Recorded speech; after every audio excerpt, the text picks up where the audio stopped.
Uma produção WGBH de Boston associada a Harvard University. Qual a coisa certa a fazer?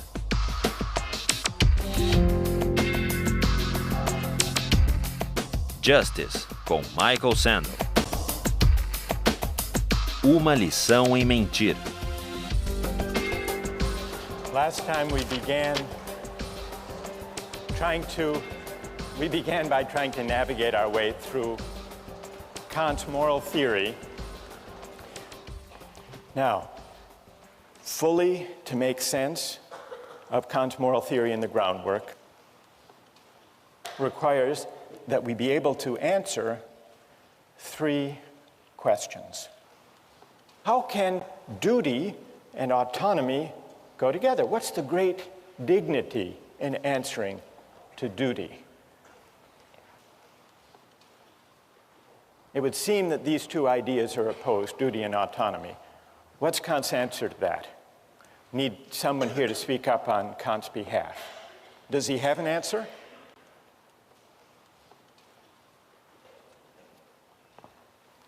Yes, go ahead, stand up. Kant believes that you only act autonomously when you are pursuing something only in the name of duty and not because of your own circumstances, such as, like, you're only doing something good and moral if you're doing it because of duty and not because of something of your own personal gain. Now, why is that acting, what's your name? Mine is Matt.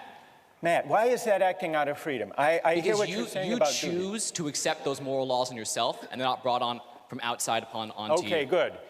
Because acting out of duty is following a moral law that you impose on yourself. That you impose on yourself. That's what makes duty compatible with freedom. Yeah. Okay, that's good, Matt. That is Kant's answer. That's great. Thank you. So Kant's answer is, it is not insofar as I am subject to the law that I have dignity, but rather insofar as, with regard to that very same law, I'm the author, and I'm subordinated to that law on that grounds that I took it, as Matt just said, I took it upon myself. I willed that law. So that's why, for Kant, acting according to duty and acting freely, in the sense of autonomously, are one and the same. But that raises the question, how many moral laws are there? Because if dignity consists in being governed by a law that I give myself, what's to guarantee that my conscience will be the same as your conscience? Who has Kant's answer to that? Yes? Because a moral law is not contingent upon subjective conditions. It would transcend all particular differences between people, and so would be a universal law. And in this respect, there would only be one moral law, because it would be supreme. That's exactly right. What's your name? Kelly? Kelly. So Kelly, Kant believes that if we choose freely, out of our own consciences, the moral law, we're guaranteed to come up with one and the same moral law.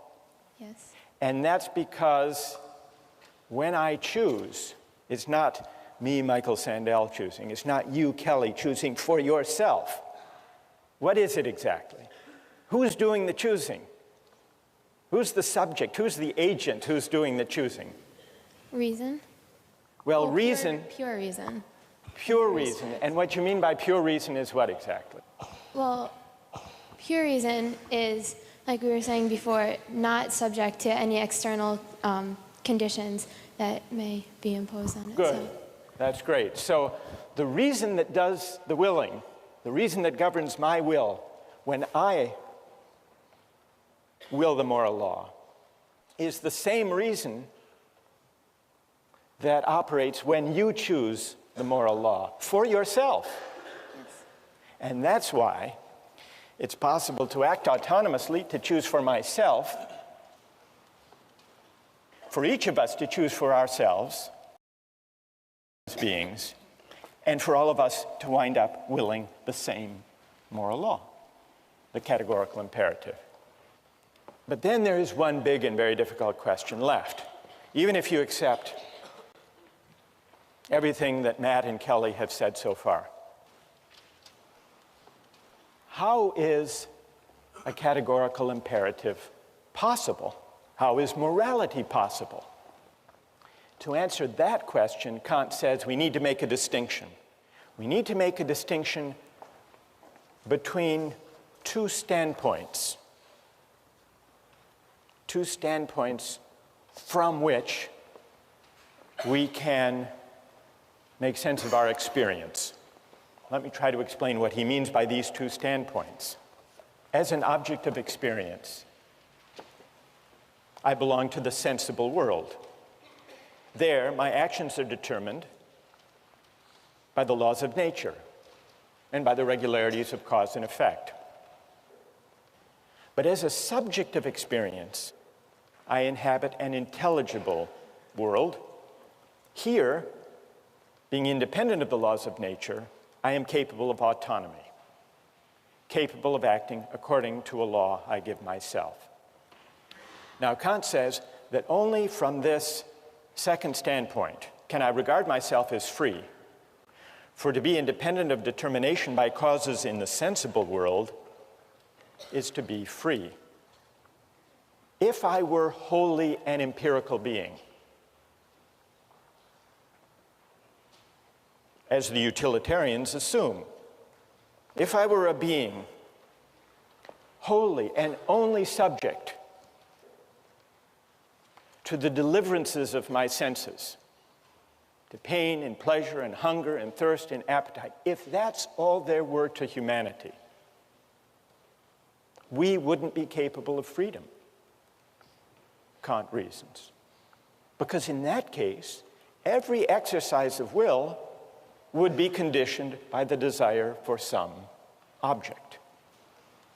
In that case, all choice would be heteronymous choice, governed by the pursuit of some external end. When we think of ourselves as free, Kant writes, we transfer ourselves into the intelligible world as members and recognize the autonomy of the will. That's the idea of the two standpoints. So, how are categorical imperatives possible? Only because the idea of freedom makes me a member of an intelligible world. Now, Kant admits we aren't only rational beings. We don't only inhabit the intelligible world, the realm of freedom. If we did, then all of our actions would invariably accord with the autonomy of the will. But precisely because we inhabit simultaneously the two standpoints, the two realms, the realm of freedom and the realm of necessity, precisely because we inhabit both realms, there is always potentially a gap between what we do and what we ought to do, between is and ought. Another way of putting this point, and this is the point with which Kant concludes the groundwork, morality is not empirical. Whatever you see in the world, whatever you discover through science, can't decide moral questions. Morality stands at a certain distance from the world, from the empirical world. And that's why no science could deliver moral truth. Now, I want to test Kant's moral theory with the hardest possible case, a case that he raises, the case of the murderer at the door. Kant says that lying is wrong. We all know that. We've discussed why. Lying is at odds with the categorical imperative. A French philosopher, Benjamin Constant, wrote an article responding to the groundwork where he said, this absolute prohibition on lying is wrong. It can't be right. What if a murderer came to your door, looking for your friend who was hiding in your house. And the murderer asked you, point blank, is your friend in your house? Constant says it would be crazy to say that the moral thing to do in that case is to tell the truth. Constant says the murderer certainly doesn't deserve the truth. And Kant wrote a reply. And Kant stuck by his principle that lying even to the murderer at the door is wrong. And the reason it's wrong, he said,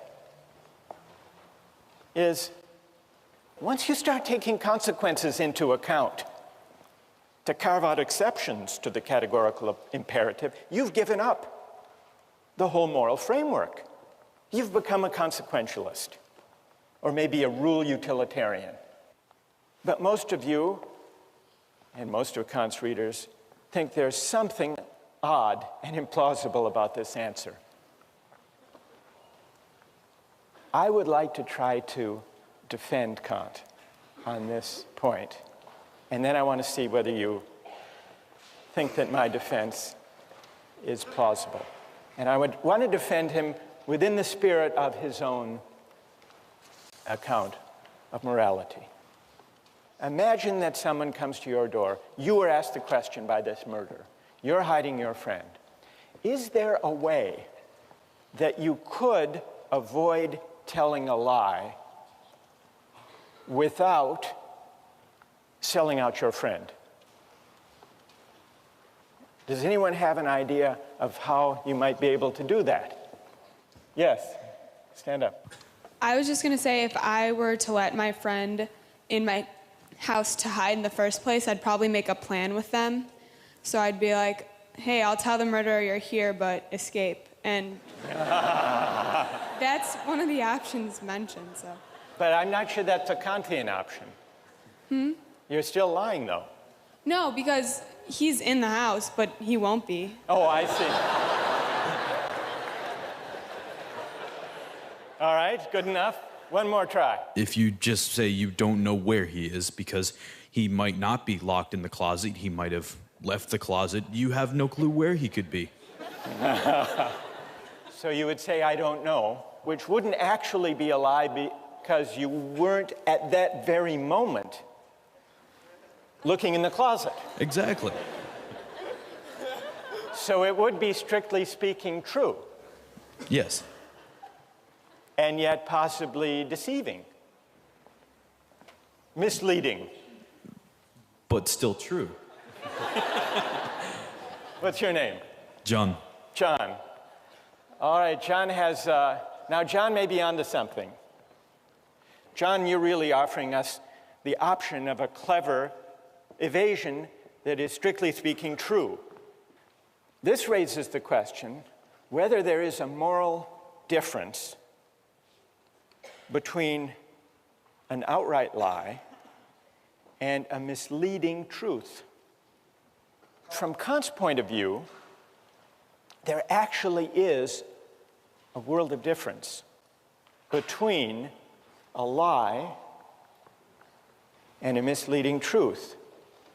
Why is that? Even though both might have the same consequences. But then remember, Kant doesn't base morality on consequences. He bases it on formal adherence to the moral law. Now, sometimes in ordinary life, we make exceptions for the general rule against lying with a white lie. What is a white lie? It's a lie to make, well, to avoid hurting someone's feelings, for example. It's a lie that we think of as justified by the consequences. Now, Kant could not endorse a white lie, but perhaps he could endorse a misleading truth. Suppose someone gives you a tie as a gift, and you open the box, and it's just awful. What do you say? Thank you. You could say thank you. But they're waiting to see what you think of it. Or they ask you, what do you think of it? You could tell a white lie and say, it's beautiful. but that wouldn't be permissible from Kant's point of view. Could you say, not a white lie, but a misleading truth? You open the box and you say, I've never seen a tie like that before. Thank you. You shouldn't have. That's good.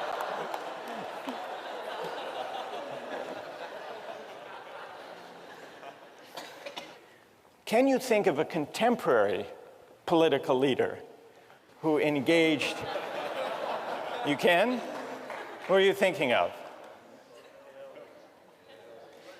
Remember the whole carefully worded denials in the Monica Lewinsky affair of Bill Clinton. Now, those denials actually became the subject of very explicit debate and argument during the impeachment hearings. Take a look at the following excerpts from Bill Clinton. Is there something, do you think, morally at stake in the distinction between a lie and a misleading, carefully couched truth? I want to say one thing to the American people. I want you to listen to me. I'm going to say this again. I did not have sexual relations with that woman, Miss Lewinsky. I never told anybody to lie, not a single time, never. These allegations are false. Did he lie to the American people when he said, I never had sex with that woman? You know, he doesn't believe he did, and because of the... Let me explain, may I explain, Congressman? What he said was to the American people that he did not have sexual relations. And I understand you're not going to like this, Congressman, because you will see it as a hair-splitting, evasive answer. But in his own mind, his definition was not... Okay, I understand that argument. Okay. All right. So there you have the exchange. Now, at the time, you may have thought this was just a legalistic, hair-splitting exchange between a Republican who wanted to impeach Clinton and the lawyer who was trying to defend him. But now, in the light of Kant, do you think there is something morally at stake in the distinction between a lie and an evasion, a true but misleading statement? I'd like to hear from defenders of Kant, people who think there is a distinction. Are you ready to defend Kant? Well, I think when you try to say that lying and misleading truths are the same thing, you're basing it on a consequentialist argument, which is that they achieve the same thing. But the fact of the matter is, you told the truth, and you intended that people would believe what you were saying, which was the truth, which means it is not morally the same as telling a lie and intending that they believe it is the truth, even though it's not true. Good. What's your name? Diana. So Diana says that Kant has a point here. And it's a point that might even come to the aid of Bill Clinton. And that is, well, what about that? Someone over here. For Kant, motivation is key. So if you give to someone because primarily you want to feel good about yourself, Kant would say that has no moral worth. Well, with this, the motivation is the same. It's to sort of mislead someone, it's to lie, it's to sort of throw them off the track, and the motivation is the same. So there should be no difference. Okay, good. So here, isn't the motive the same, Diana? What do you say to this argument that, well, the motive is the same? In both cases, there is the attempt, or at least the hope, that one's pursuer will be misled. Well, you could look at it that way, but I think that the fact is that your immediate motive is that they should believe you. The ultimate consequence of that is that they might be deceived and not find out what was going on. But your immediate motive is that they should believe you because you're telling the truth. May I help a little? Why don't you say, and what's your name? I'm sorry. Wes. Why don't you say to Wesley, it's not exactly the case that the motive in both cases is to mislead. They're hoping that the person will be misled by the statement, I don't know where they are, or I never had sexual relations. You're hoping that they will be misled, but in the case where you're telling the truth, your motive is to mislead while at the same time telling the truth and honoring the moral law and staying within the bounds of the categorical imperative. I think Kant's answer would be, Diana, yes? Yes. You like that? I do. Okay, so I think Kant's answer would be, unlike a falsehood, unlike a lie, a misleading truth pays a certain homage to duty. And the homage it pays to duty is what justifies that even the work of evasion. Diana, yes? You like? Okay. And so there is some element of respect for the dignity of the moral law in the careful evasion, because Clinton could have told an outright lie, but he didn't. And so I think Kant's insight here is in the carefully couched but true evasion. There is a kind of homage to the dignity of the moral law that is not present in the outright lie. And that, Wesley, is part of the motive. It's part of the motive. Yes, I hope he will be misled. I hope the murderer will run down the road or go to the mall looking for my friend instead of the closet. I hope that will be the effect. I can't control that. I can't control the consequences.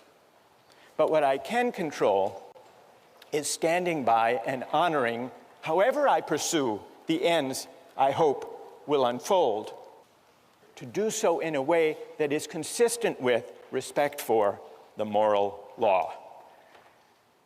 Wesley, I don't think, is entirely persuaded, but at least this discussion brings out some of what's at stake, what's morally at stake in Kant's notion of the categorical imperative.